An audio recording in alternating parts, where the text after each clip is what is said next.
Chris, what's happening? It's Tuesday, man. It's I feel like Tuesday. we haven't talked in a while It because feels like it's Friday, though. I gotta tell you.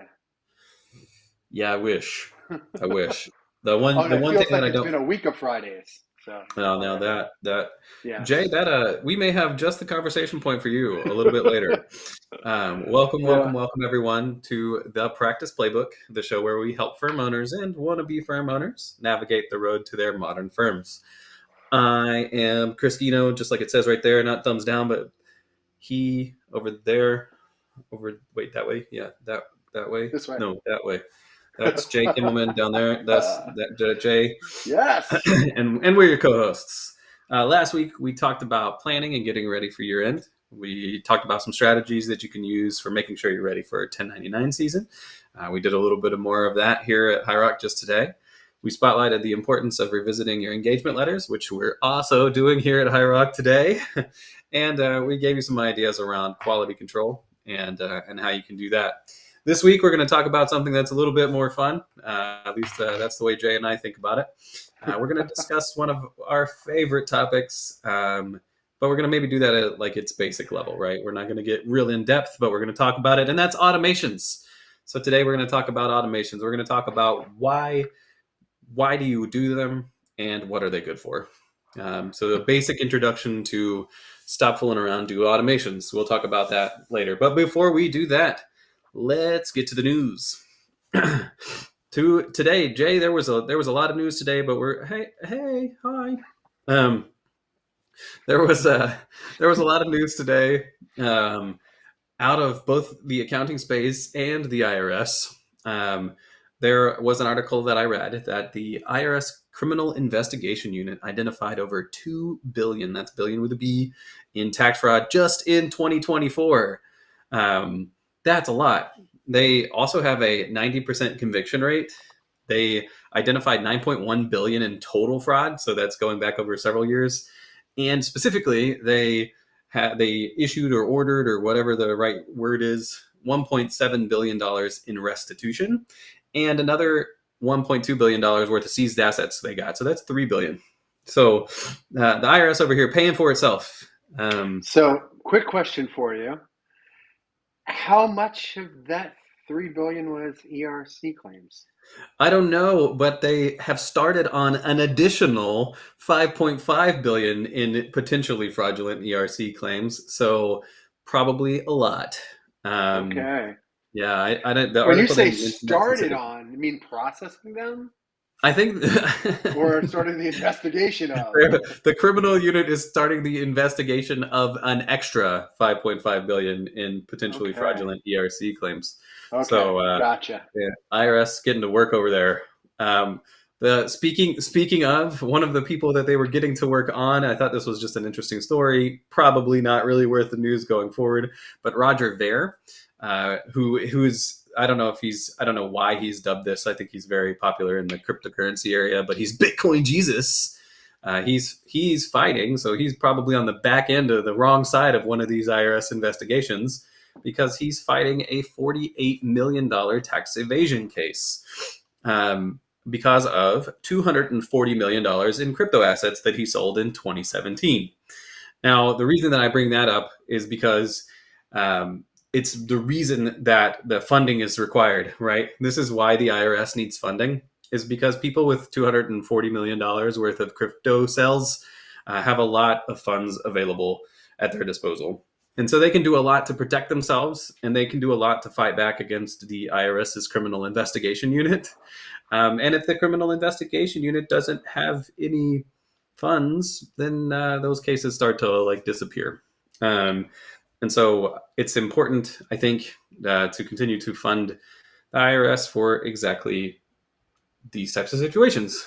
So we'll see how that case goes. I think what Bitcoin Jesus is saying is that he sold his bitcoins when there weren't any rules around selling bitcoins, and that wasn't income to him because he didn't have to report it at the time or whatever. Because I think 2017, I think that new legislation came into play in 2018. So I think that may be part of the reason why he's, hey, I didn't evade taxes. That's not what happened at all. But but I suppose that we'll see. Um, we'll also see, and Jay, this I thought was an interesting thing. We'll also see what happens to the new IRS commissioner. Our man Danny Warfel, he was supposed to be in place, I think, until like 2027 or something. Something like that, yeah. But the president-elect has highlighted a new guy, a new character, Billy Long, to be pegged to be the IRS commissioner, which is a little weird because it's a long time before 2027, if my math holds true here. For sure. And Billy Long, for those of you who don't know, he was a former congressperson, and after his time in Congress, he went out and headed up a ERC mill. So he also might be on the wrong end of one of these IRS criminal investigations.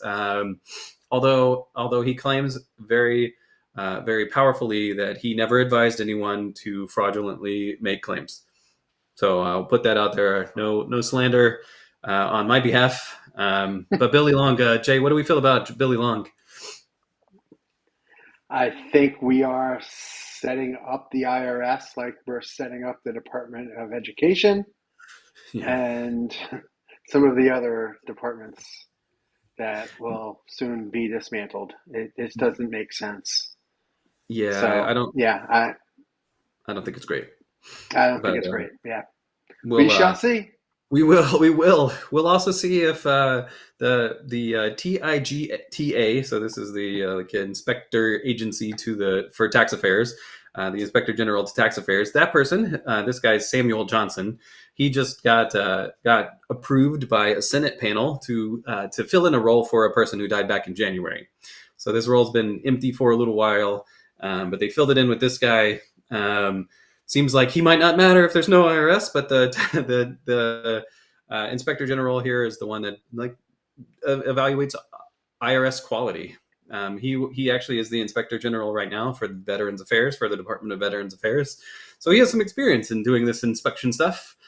Seems like might actually be a pretty good candidate for this role, despite there being some very the vote went very politically, and my guess is that he'll just get thrown out as soon as he gets into office, to get defunded or something. So I guess we'll see what happens there. Yes, we will. And one more area where we'll see what happens is here in the great state of Texas. Our judges like to make law or really to unmake law. And this time, a judge here in Texas has decided that the Corporate Transparency Act is unconstitutional. And so BOI reporting enforcement has been suspended. So we've been telling you, like this case was kind of out there. We knew that this potentially could happen. May have even gone through a channel like this before. But now it's happened again. This time Finson actually went a step farther and actually was like, hey, you kind of don't have to do it for now. But I think, Jay, you and I both agree, like, again, this is a 5 to 10 minute exercise where you're just giving information that they already have. And so there's not a lot of exposure to you. Do you have to do it? Surely not now. But at the same time, we don't know what the outcome of this case is going to be in the long run. We don't know what the end result is going to be. And it's probably just as easy to just do it than to have it lingering as a gray cloud over your, like, should I do this? Whatever, keep it on your to-do list or whatever, for like with a question mark at the end for the next 6 to 12 months or whatever. Yeah. And for most of us, the clock is ticking down to 12/31. Just take one of the last 21 days of the month and just knock it out. It's not that bad. I've done 2 or 3 of them for my own companies. Right. I have 2 more to do, and I will get those done. I'm just going to do them. Yeah. Again, it's not anything new. This is not a huge surprise. Again, we kind of knew that this was a potential thing that was out there, but obviously big news. Not so big news, but just as important. Not actually, maybe not. Well, I mean, I don't know. It impacts people in a much, much different way. But the IRS, with their unlimited funding, their $20 billion in funds, they actually have supported $53 million in grants to the TCE, which I didn't write down exactly what it meant, but it's like the Taxpayer Council for the Elderly, where that help elderly people do tax returns for free, as well as VITA grants, so for the voluntary tax assistance program. So these $53 million goes to organizations that help to support those two programs to help make tax returns free for elderly people and people that are in need of this volunteer program. So great to see that. We don't talk a lot about how IRS funding gets used. Like a lot of the thing that makes the news is 80,000 agents. The thing that doesn't make the news is all the people that help these people and do these tax returns for free. And so I think it's important to highlight, hey, this is another use of that funding and another thing that can be really important. $53 million goes a really, really long way in being able to support these types of programs. So, well, we have always talked about the funds that were spent on technology, which are in place to help us as tax professionals. And, it was very evident this year that was done. And we've had some really good tools implemented this year. So hopefully that will continue, but we shall see. And I did hear that the Free File program is on the cutting block as well. Ooh, that's me. Yes, that's I'm you. I'm out. Don't do that. Let's not cut that. Yeah. Yuck. Don't like that idea at all. But that is the IRS related and tax related news for the week. Yep. All good stuff. Yeah. In other accounting news, maybe not all this is good. We'll find out. I changed the name of the PE corner because there was no PE this week, but there was. I'm going to call it Acquisition and Financing Corner. Maybe going forward. MS Consultants, which is a cost segregation firm, they acquired Tax Credit Hero, which is just a fun name, which is an R&D tax credit study. Like they're like a cloud program that helps you with R&D tax credit analysis, that kind of thing. And so it's really interesting from my perspective to see these two types of companies come together because they're kind of building a, hey, do you need a tax deduction? Let's get you all under one roof here. So I thought that this was an interesting combination of companies. Another one that I saw this week, and these are the types of things that maybe we'll take out of the news going forward.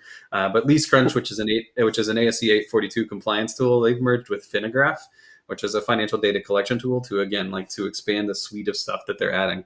And so there are all of these types of spaces where companies are coming together to expand the type of things that they're offering so that they're more appealing. I think that just goes hand in hand with a lot of the things that we've seen in the space more broadly with Iris buying Dext and all of that kind of stuff as well. So there's just a lot of this type of activity happening where companies are trying to make things better. Which again, we support fully here. Jay, guess what? The PCAOB made it. They made it to the news today. The PCAOB made it to the news. They also made the description of the YouTube video itself. So there you go. Let's go. The PCAOB. The PCAOB had issued a staff report based on their 2023 audit findings, and their staff report found this, Jay, that culture in an accounting firm significantly impacts quality. And I don't think anybody's surprised by that. But at the same time, I do think that is an important thing to reiterate, because as much as that's not surprising, I don't think it's thought about all that much. But it works in both the good and bad way. So the worse the culture is, the worse the quality can be. This report also identified that centralization and standardization are correlated with quality, which the easiest way to centralize and standardize stuff might be automation, which we'll be talking about a little bit later. There was some discussion that remote environments impact culture as well, and so it is important to evaluate what that means for your firm. The PCAOB highlighted that accountability is critical, which is not a surprise, right? Somebody needs to be held accountable for the quality of audit work, and if they're not, then the quality is going to be worse because there's no one that's going to be held responsible. And then finally, one thing that I drew from this report as well was that the PCAOB explicitly stated that the compensation structure should line up with quality goals. And that's just not happening right now, is basically what the PCAOB was saying. And so I thought there were a lot of good takeaways from this report, and I think it's not surprising. Again, maybe we're telling you news that you already knew, but that report came out this week, and it highlights these things that are important for you and your firm. Another thing that might be important for you and your firm, I don't really know, Jay. I'm interested in your feedback and thoughts on this. Is over the past week, I think it was actually 2 weeks ago, Accounting Today released their top 100. So this is the top 100 influence. They actually include firms and all kinds of other things, but the list I'm specifically talking about is the top 100 influencers in accounting. This has historically always been led by lots of the big firm bosses, right? For our guy Barry, bunch of folks at the AICPA, like Barry, politicians. Mitch McConnell has made a lot of appearances. Donald Trump was on this year's list. And then I was so surprised, Jay. There's a few people that I have met in real life on this list, which was really exciting to see. Blake Oliver was on the most influential people in accounting this time. Kathy Rowe, who works with Walter Kluwer and who I had worked with a little bit, actually was part of the reason why I found High Rock. Like Kathy made it on there. She leads the Walter Kluwer some of their product teams, and so it's a bunch of those kinds of folks, and so it's great to see that list. That list doesn't change a whole lot. There are a lot of people that remain the same sets of top 100 people, and so I wonder. I also saw the first version of this report, the AICP or the Accounting Today's website. It's not that great with respect to this.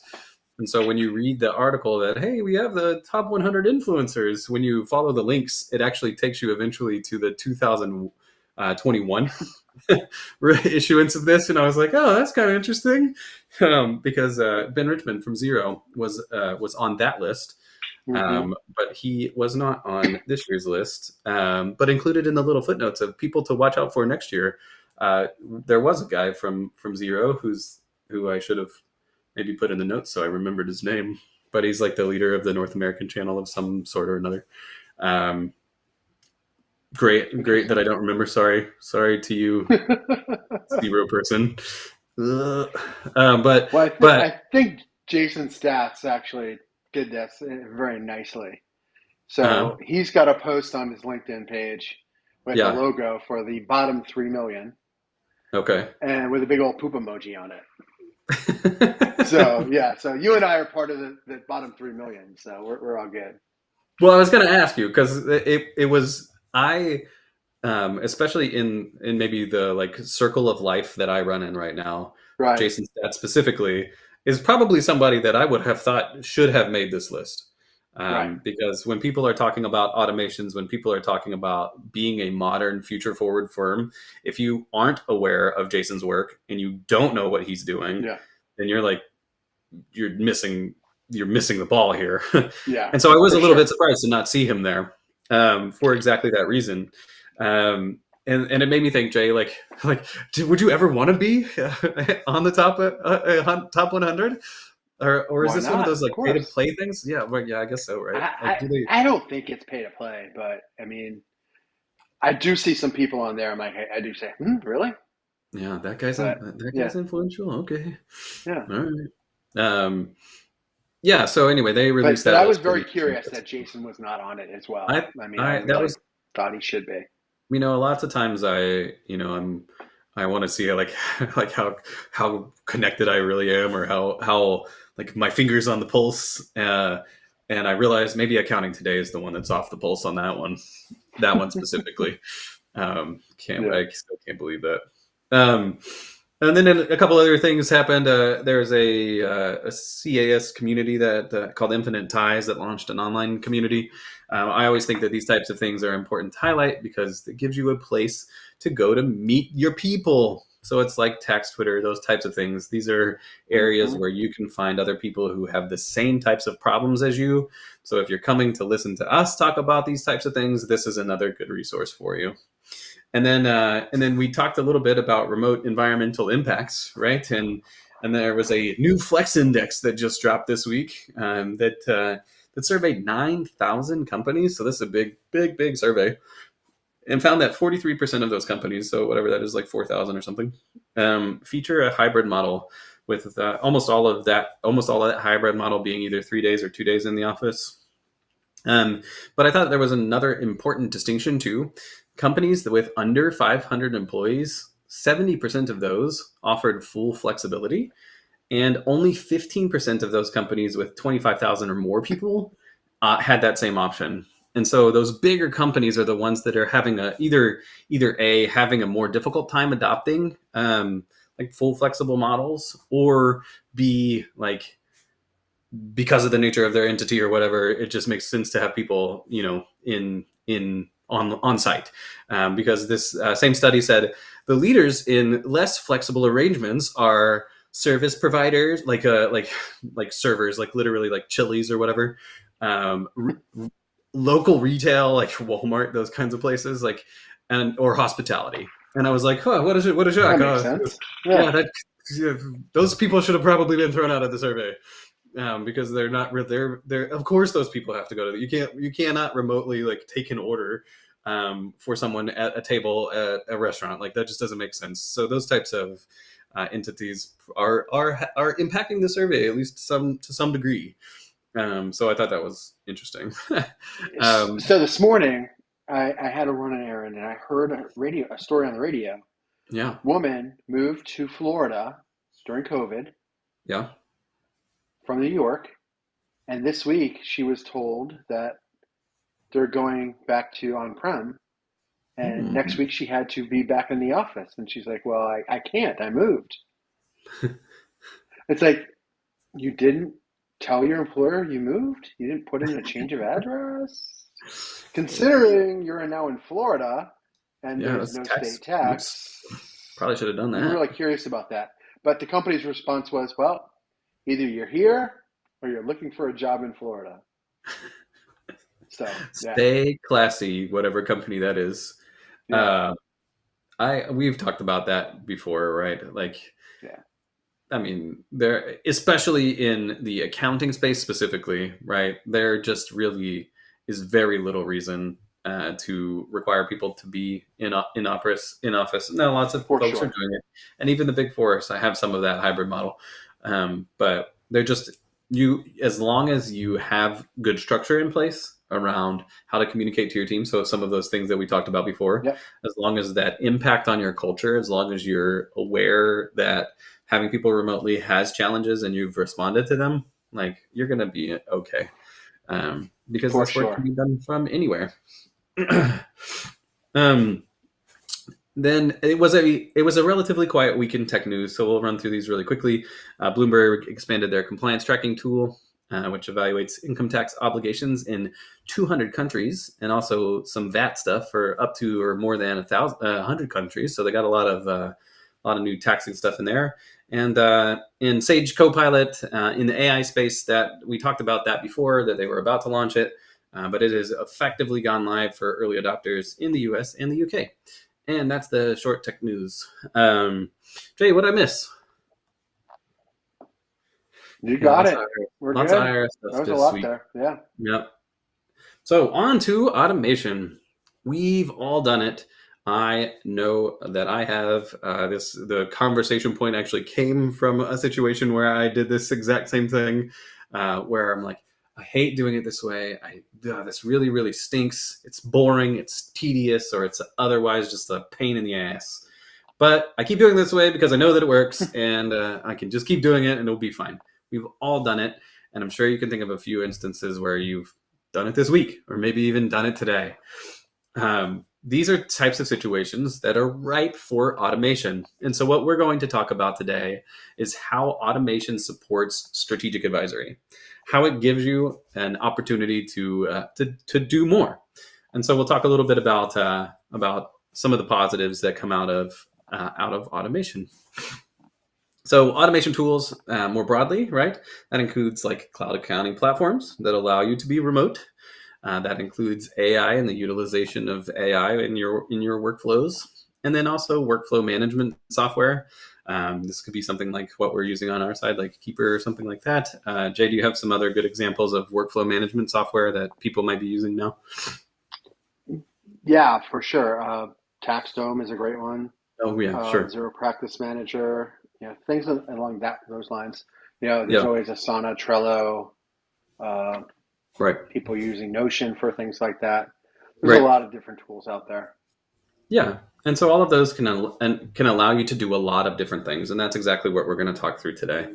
The first thing that they can allow you to do is to provide real-time data. So having automated processes that make sure financial records are up to date and accurate, like, gives you the ability to report in real time.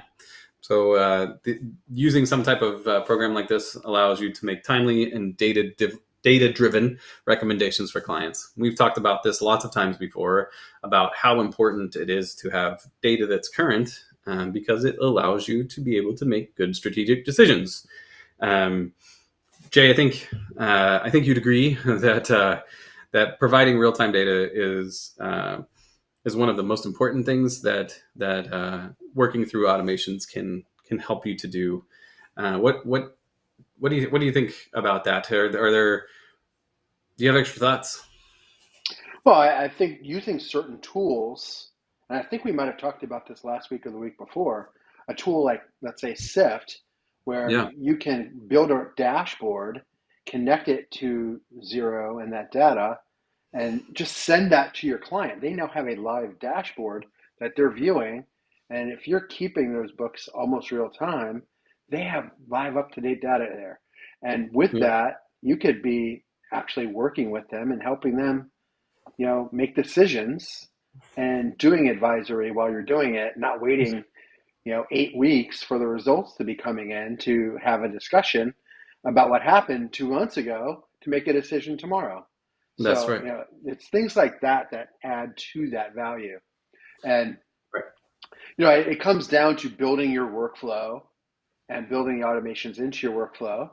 And in some cases, there are AI driven automations that you could do with that. And, whether it is, taking a financial statement, putting it into your AI engine and having it do a flux analysis or doing a trend analysis or whatever it might be.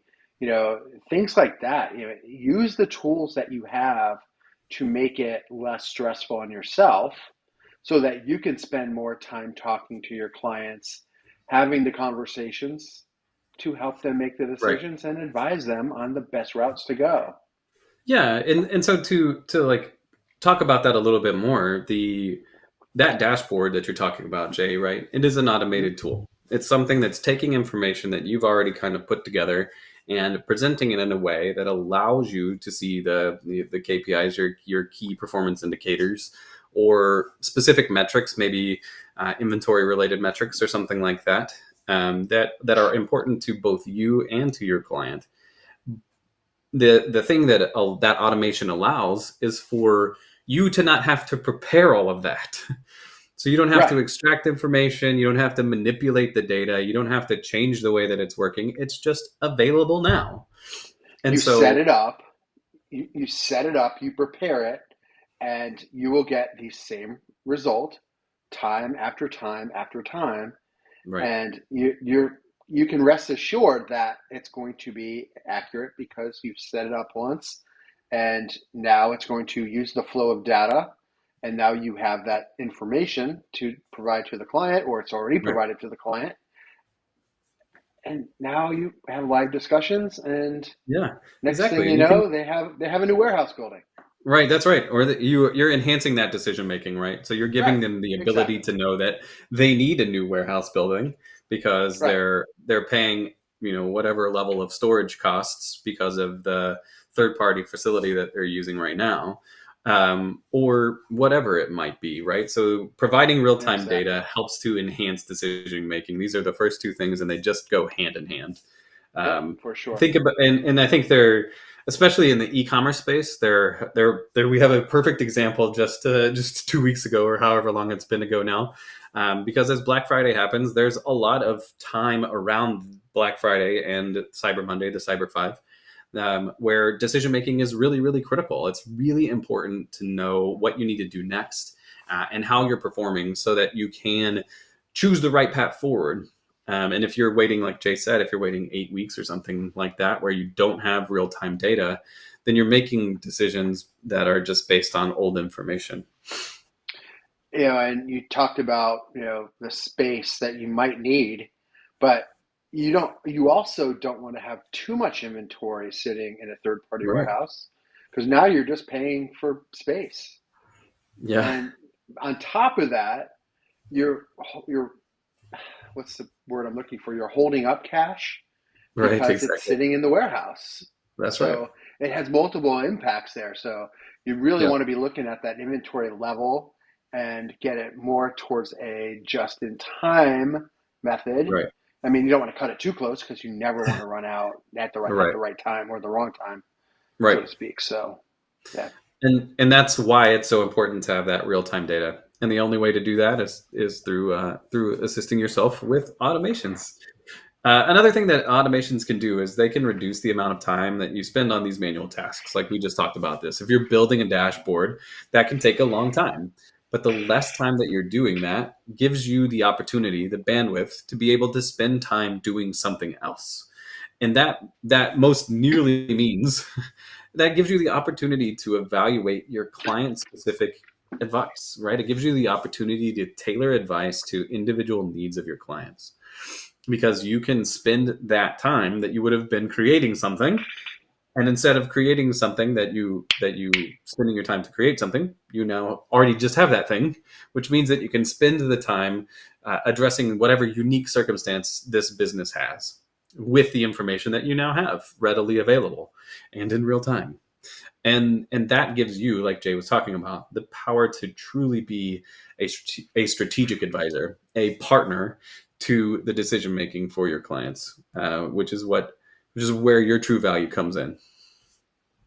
The next thing that automations can really help you do, and especially if you've coupled them with the right tools, is predict future outcomes.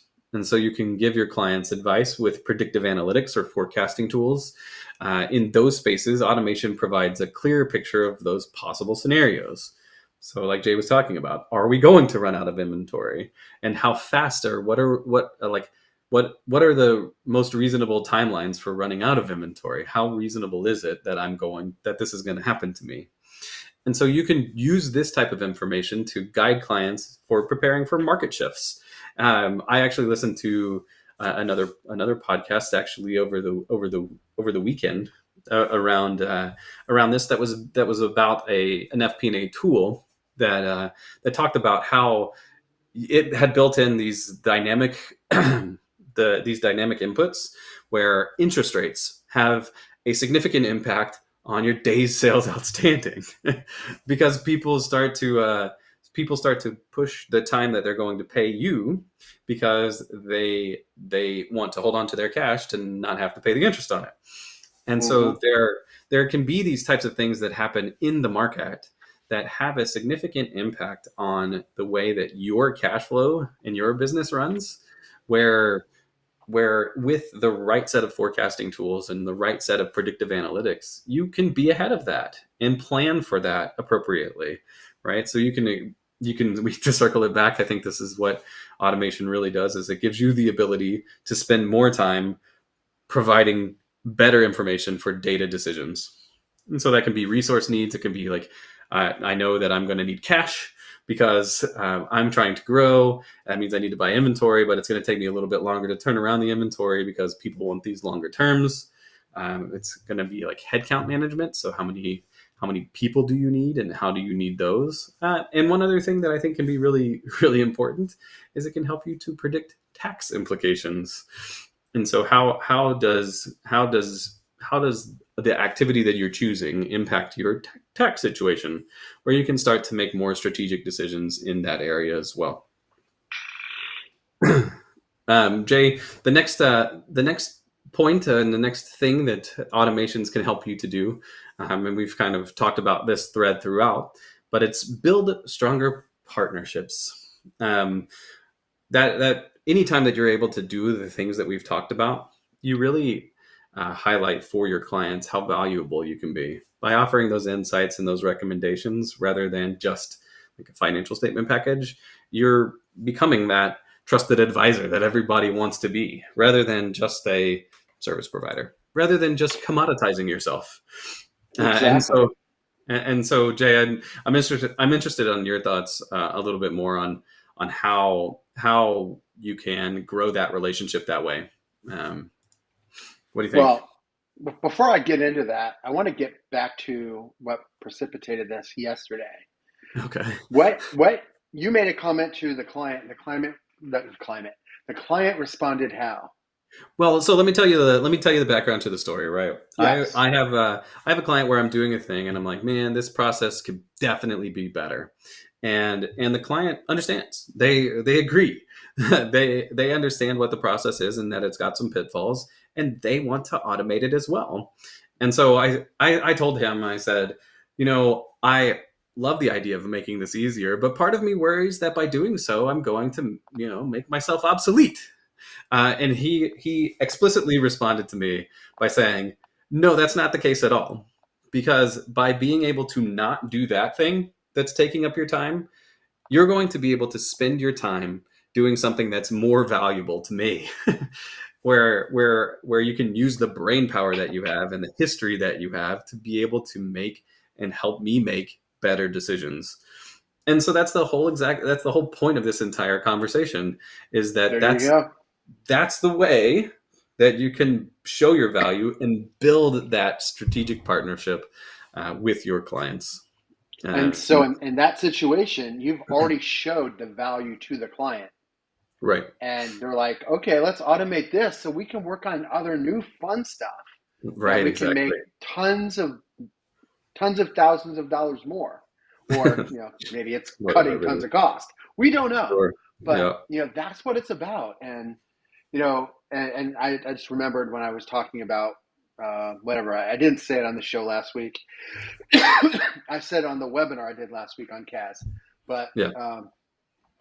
basically, what you're doing is freeing up time from doing the mundane tasks to spend time talking to the client.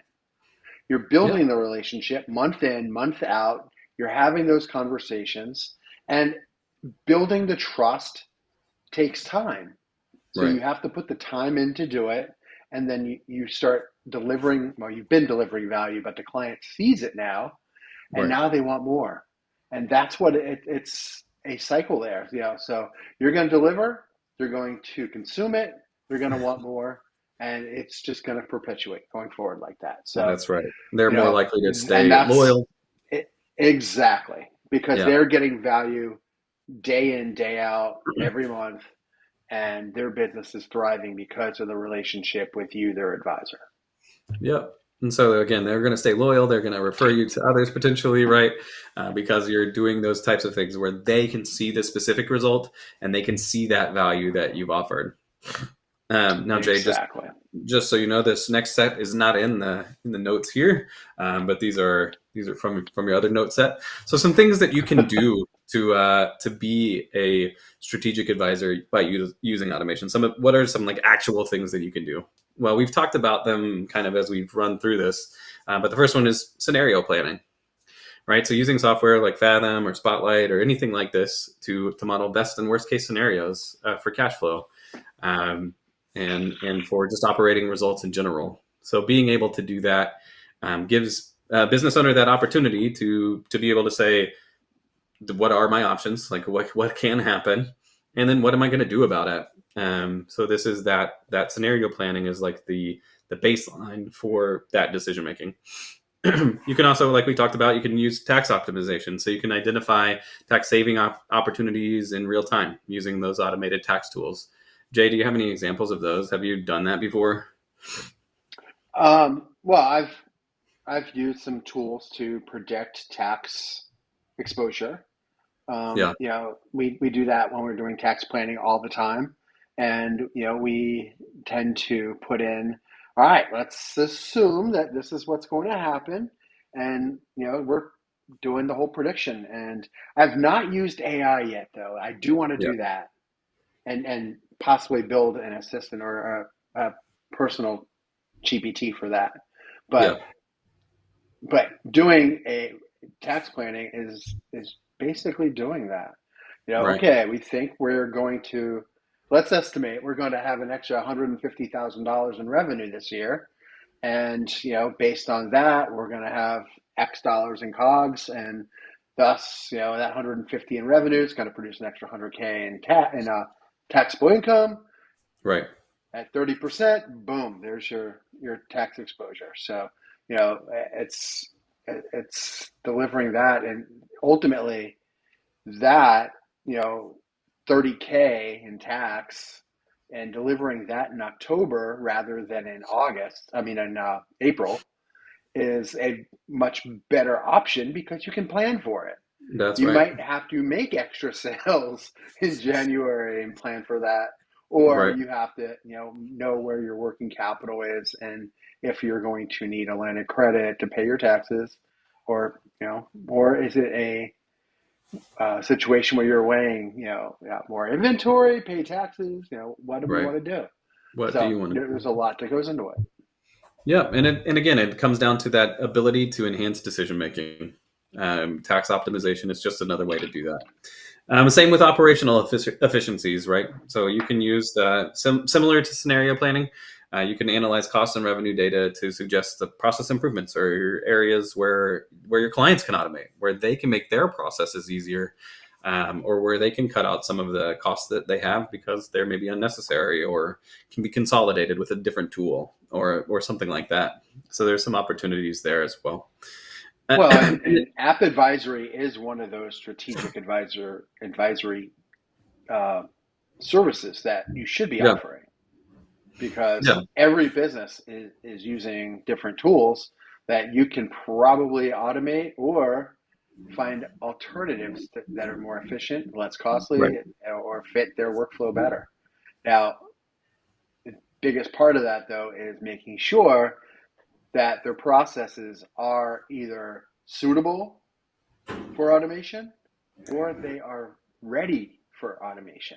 oh, those are That important is, things. and there's a difference between suitable versus ready. So there are Right. some things you should not automate, and then there are some things that you need to fix before you automate. As Yeah. you've probably heard me say before, if there are roadblocks in your process and you automate the process, all you're doing is getting to the roadblock faster.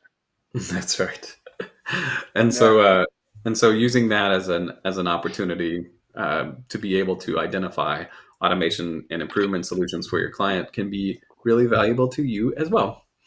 Finally, it doesn't come up every single time, but if your client has funding needs or investment opportunities, you can use you can use automation and different tools that are out there to analyze the profit and loss or the expectation of what that's going to look like. What is the situation going to look like? Is this one that makes sense for me, or am I in the situation where I need to take out that line of credit because I know I'm about to grow and I need to be ready. And so again, you're empowering business owners and the chief decision makers to make those chief decisions. So a few things that you can do, and this is what we'll end up with today. A few things that you can do to step into this transition into a strategic advisor this way. The first one is maybe the easiest one, and that's to adopt these automation tools. So choose platforms that align with clients' needs. So maybe use Xero for your cloud accounting, or find one of those solutions that Jay talked about before for your workflows. Make And your don't forget about the work. no-code tools also that are out there. So, Yeah, Make.com and Zapier are out there. yeah, Integrate those with ChatGPT or Claude.ai. yeah. And, don't forget about, using Perplexity for certain things as well. Yeah, and so that you mentioned ChatGPT, and if you're not using it already, that there are things that you can do in ChatGPT that can help you to do the same type of thing. I also had an experience over the past week where I was not really sure exactly what to do with an Excel file. I had a certain piece of it that I needed, but I knew that I could extract it somehow, but I wasn't quite sure. And so I just asked ChatGPT, how do I do this? And it gave me an answer. And so I could troubleshoot that to make sure that it didn't like lie to me and that it gave me an answer that actually worked. And it did. And so rather than like trying to do some text to columns thing or some mid function that I just wasn't quite sure exactly how it was going to end up, I automated this process by kicking it to a llama or whatever, to one of these language models that could use that information and allow me to be able to do what I needed to do faster. So automation can be in programs or just in the way that you use things that exist already. The next thing that you have to do is upskill your team. And so not everybody knows that. We talk about it a lot. We talk about these AI automation tools. We talk about these generative AI. We've talked about all of that stuff, but not everybody's heard of it. And not everybody's using it in the same way. And so making sure that your team has the knowledge to interpret data, to deliver that same actionable advice, and to understand how these things are impacting your business and their own workflow is critical in making sure that they know what's going on and how to improve their own work product. The next thing that you have to do is to engage in consultative discussions, right? So if you want to be an advisor, you can't just provide financial statements and move on. You need to make sure that you're doing the things that we talked about today, having FaceTime with your clients, providing those leveraging opportunities to say, hey, this is a particular thing that I've seen people do, or here's an automation that I love, or here's a product that I think is the best option for you because of the nature of your business and the way that you're working right now. And so using those insights that we've just talked about gives you the ability to have those conversations. And it's important to do that because obviously if you don't ever do them, then how can you stand yourself up as an advisor that way? What do you think about that, Jay? Yeah, I think the biggest factor that keep advisors from delivering advisory is fear. Sure. And unknown of the fear of the unknown and not doing it. And right. So if you look at what you've done over the years, you have delivered advisory. It's just reactionary most of the time. Yeah. And you probably didn't get paid for it. Now is the time to change that, be proactive, and monetize the advisory and get paid for it and deliver the value. And people say, how do I get started? You just do it. One way to do that is to use some of these reporting apps, and sometimes you can get a number of clients on it. You put them on there, you run the reports, and you deliver them to your clients and say, hey, we're testing a new tool and want to talk to you about it. We don't normally do this, but here we go. And you deliver some nuggets to them. I'm like, oh wow, how can I get more?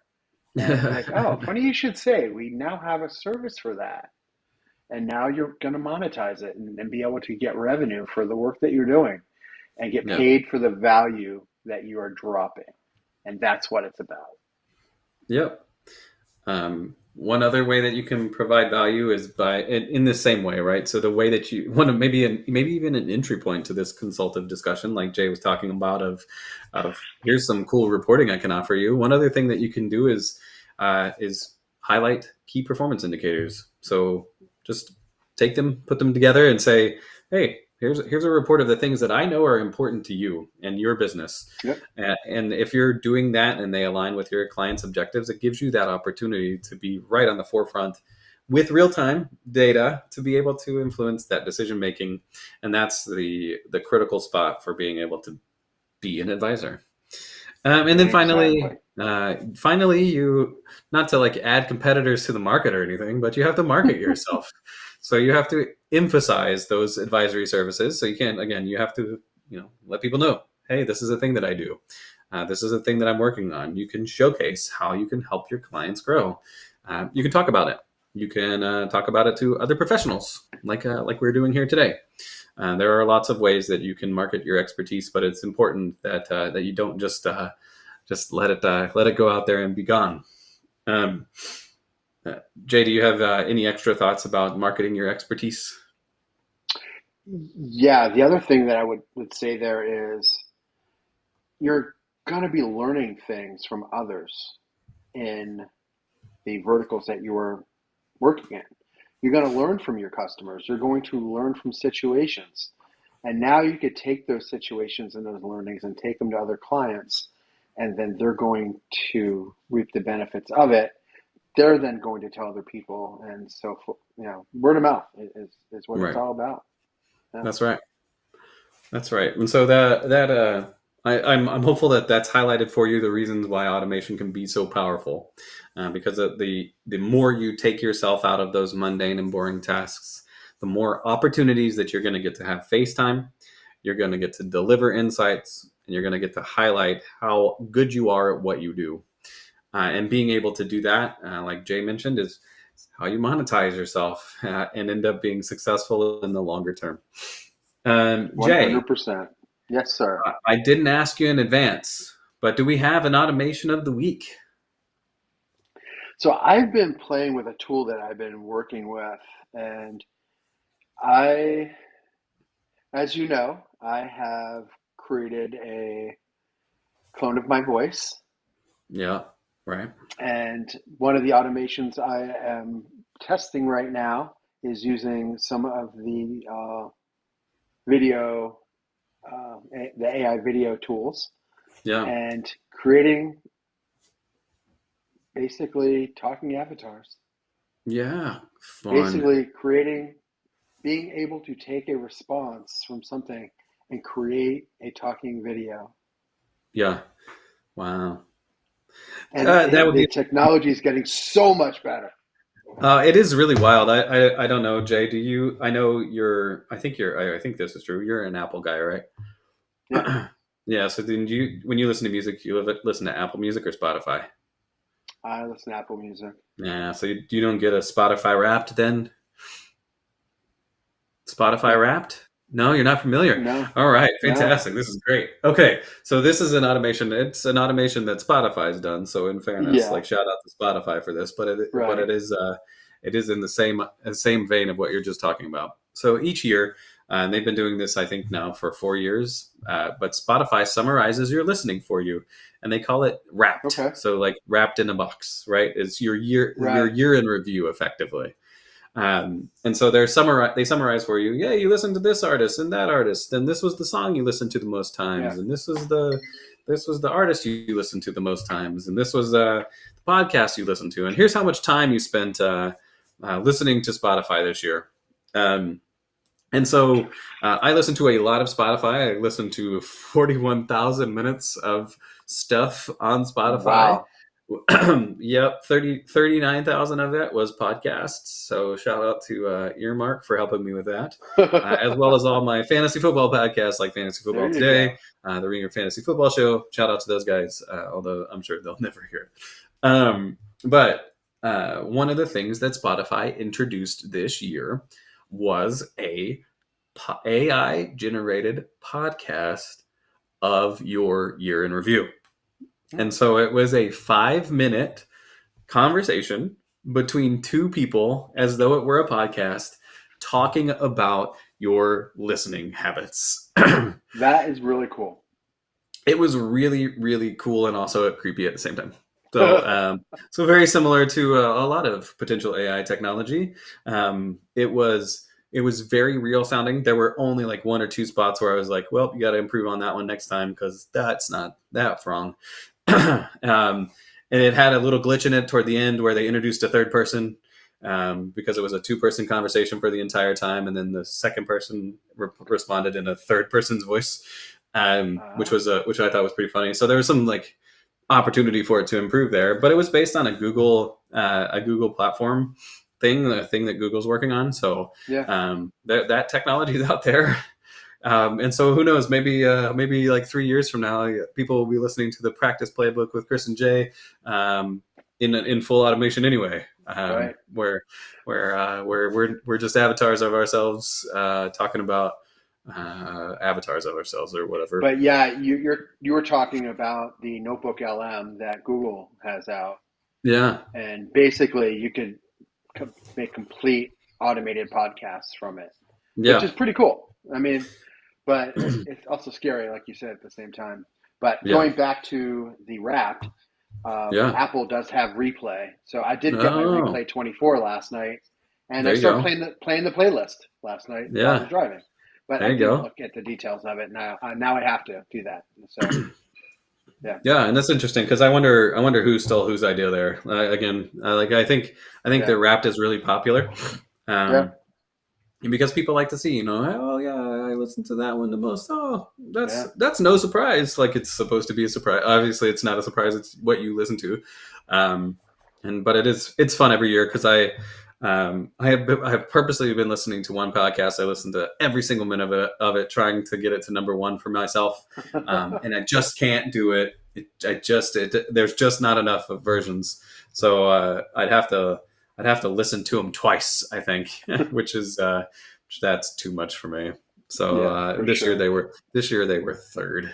Um, but I've been in the like top 0.1% of listeners to the number. I have the same number one artist and have for 3 years in a row now, I think. And so it's pretty funny, because it's the same person every time. It's like Yeah, I it's listen to the interesting. same music when I listen to music. Who could have imagined? Right? Who would have Um, thought? who would have thought? Anyhow, um, AI chatbots, from Google or from whomever, are definitely out there, and it'll Yep, be interesting to see how those automations change the way that we interact. most Like definitely. they're because and to the point of what we've talked about today, right? If you have the ability to to take your own voice and to interpret it as a response to someone's question for you, um, think about how much value you can get from that.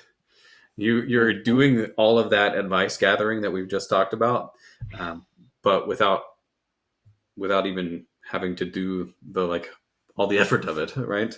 Of actually Right? having the conversation. So that's kind of a really interesting next iteration of this, I think. So fun automations always, and super valuable. Jay, any final thoughts today? I just want to say, don't fear the automation. Accept it and embrace the Yeah, technology. That's what it's about. I And you're gonna test it. You're gonna play with it. Just work out the bugs and test it yeah over and over, and then get get the gut feeling that it is working, and then test it again. And yeah then when you're ready, just unleash it and let's see how it goes. But pilot, do it in small batches, and yeah. just Eh, run with it. right, I'll say exactly what I think that we've both said for a while, right? And it's the same fear that I literally just described for myself, right? I don't want to make myself obsolete by taking myself out of this thing. That was my fear. And that's a lot of people's fear around both AI and automation more broadly is I don't want to introduce something into this process where you don't even need me anymore. But that's not the point of automation or AI. The point is to help you to be able to do those things more effectively, more streamlined, better quality, more timely. And by You're being shifting. right, You're shifting what you're doing into something that's more valuable. right, more valuable, more interesting, more useful to both you and your clients. And that's just a hurdle that we all need to get over because it happens to us all. I'm here talking to you about why automations are important and I literally just had the same problem. And so it's just a thing that we all need to work through and work to get over because AI can be so helpful to us and automation specifically can be so powerful because it gives us this opportunity to truly change the way that our profession is viewed and change the way that we're viewed in general. Um, and it can help you to like be super profitable and all that kind of stuff too. So lots and lots of pros out there. Exactly. So thank you all for listening to us talk about automation today. Make sure to get out there and try your own. And if you have some awesome automation that you would love to share with more people, share it with us and we'll share it with people too. So let us know your favorite automations or automation stories that you might have of where you had some fear and overcame it. We'd love to hear about it. And we'll love to talk to you next week when we come back to talk about whatever we're talking about next week. Which we'll come up with between now and then. Thank you all for watching. This was the Practice Playbook. I'm Chris. He's Jay. We're here with you now, and we'll see you next week. Bye, everyone. Have a great week, everybody. Bye.